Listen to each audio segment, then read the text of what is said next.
"Hi, sweetheart. Do you know who I am?" His eyes were trained on Kayla's perfect little features. She was an enchanting combination of both parents.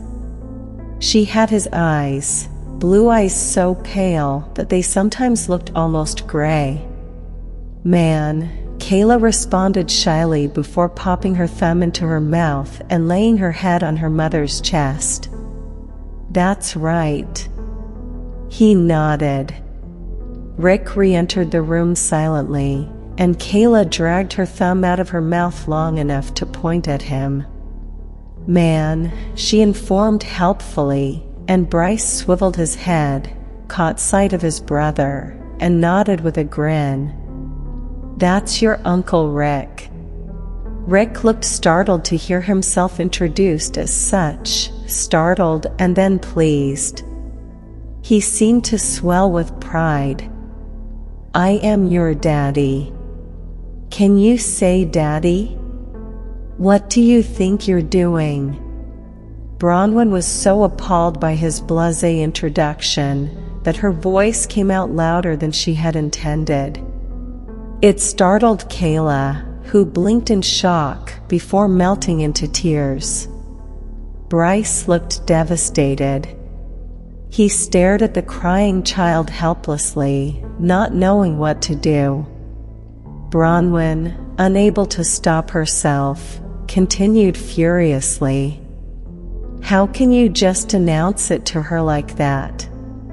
How can you simply?" Kayla cried even harder, and Bryce patted the child's head and cheek helplessly. "Stop ignoring me, damn you. I hate it when you do that." He looked up then, and when he saw her expression, his face darkened.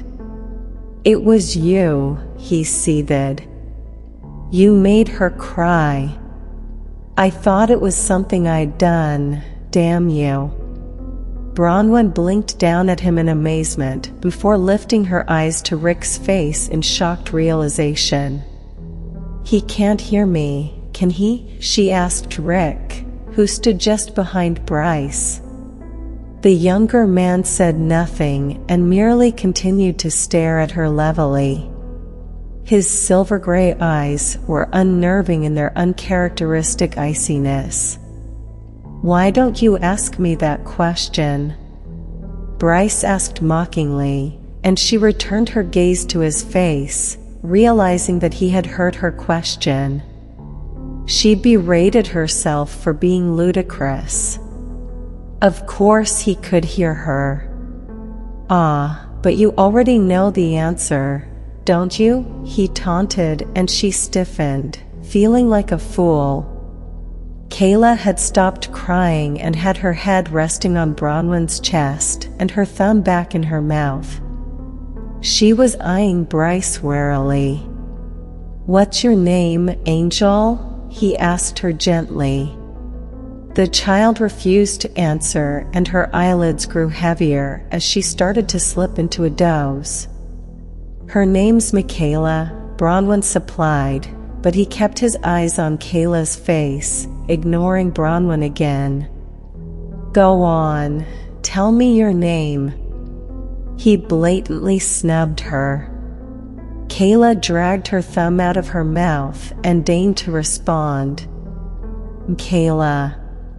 She did not bother to lift her head and barely opened her eyes as she garbled her name the way she always did. It was recognizable enough, but Bryce was staring at the child with a baffled frown. He raised his confused eyes to Bronwyn, and she sighed before repeating the name. "Michaela, I named her Michaela." The frown deepened and something uncomfortably close to loathing settled over his taut, handsome features. "God damn you, Bronwyn," he growled, and she gasped. He didn't like the name? She had named Kayla after him. His second name was Michael.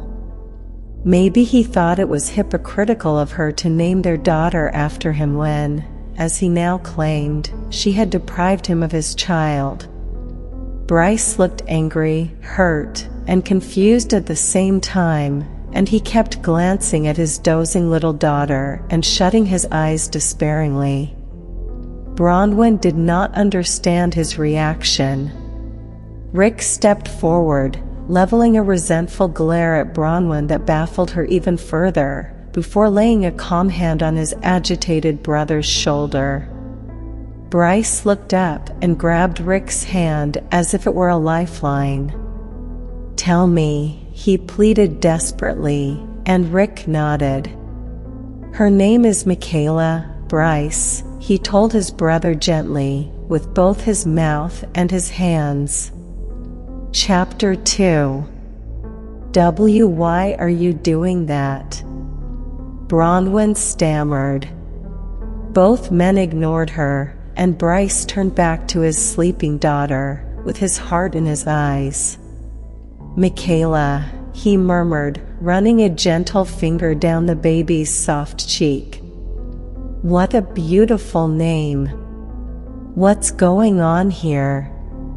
Bronwyn asked in a voice bordering on hysteria, before convulsing into a series of painful coughs.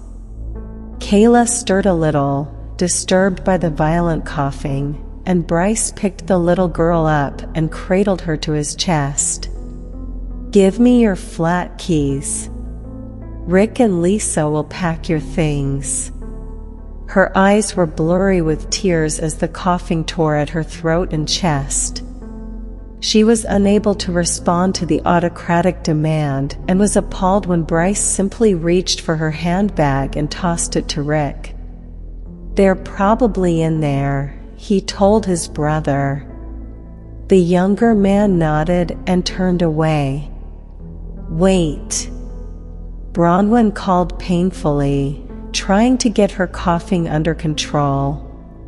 Bryce handed her a glass of water that she gulped down thankfully. "Why were you using sign language?" she asked urgently, her throat on the verge of giving out. Rick turned back with naked disgust on his face. "This display of ignorance is an insult to our intelligence, Bronwyn," he hissed, and her eyes widened with hurt. "I don't know what's going on here." Her voice was strained, but she hoped she managed to convey her urgency. "Can you hear me, Bryce? I haven't heard much of anything over the last 2 years, Bronwyn." He shrugged scornfully.